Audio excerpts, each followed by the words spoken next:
Hello എല്ലാവർക്കും ചാനലിലേക്ക് സ്വാഗതം.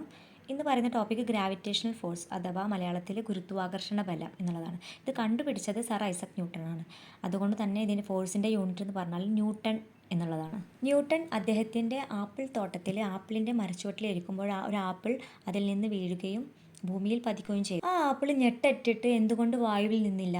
അതിന് എന്തോ ഒരു ഫോഴ്സ് താഴോട്ട് ഭൂമിയിലേക്ക് പതിക്കാൻ വേണ്ടിയിട്ട് എന്തോ ഒരു ഫോഴ്സ് പ്രയോഗിച്ചുകൊണ്ടല്ലേ, അതുകൊണ്ടല്ലേ അത് താഴേക്ക് പതിഞ്ഞത് എന്നൊരു ചിന്ത അയാൾക്ക് വരികയും ആ ഒരു കോൺസെപ്റ്റിന് ഗ്രാവിറ്റേഷണൽ ഫോഴ്സ് എന്ന് പറയുകയും ചെയ്തു. നമ്മൾ പ്രപഞ്ചത്തിലെ എല്ലാ വസ്തുക്കൾക്കും ഒരു ഏകദേശം ഒരു വെയിറ്റുള്ള ഏത് രണ്ട് പാർട്ടിക്കിൾസ് തമ്മിലും ഒരു അട്രാക്ഷൻ ഓഫ് ഫോഴ്സ് ഉണ്ട്. ഏത് പാർട്ടിക്കിൾസ് അത് വളരെയധികം വെയിറ്റ് ഉള്ളത് വെയിറ്റ് ഇല്ലാത്തത്, വെയിറ്റ് ഉള്ളിടത്തേക്ക് മാസ് കൂടുമ്പോൾ വെയിറ്റിൻ്റെ ഫോഴ്സിൻ്റെ സ്ട്രെങ്ത്ത് കൂടും. അങ്ങനെ ഏത് പാർട്ടിക്കിൾസ് ആയിക്കോട്ടെ തമ്മിൽ ഒരു ഒരു ഫോഴ്സ്, അട്രാക്ഷണൽ ഫോഴ്സ് ഉണ്ട്. നമ്മളിങ്ങനെ ഭൂമിയിൽ നിൽക്കുന്നത് കാരണം നടക്കാൻ കഴിയുന്നു, നമ്മളെ കാര്യങ്ങൾ പ്രാവർത്തികമാക്കാൻ കഴിയുന്നു, അതിനൊക്കെ കാരണം ഗ്രാവിറ്റേഷണൽ ഫോഴ്സാണ്.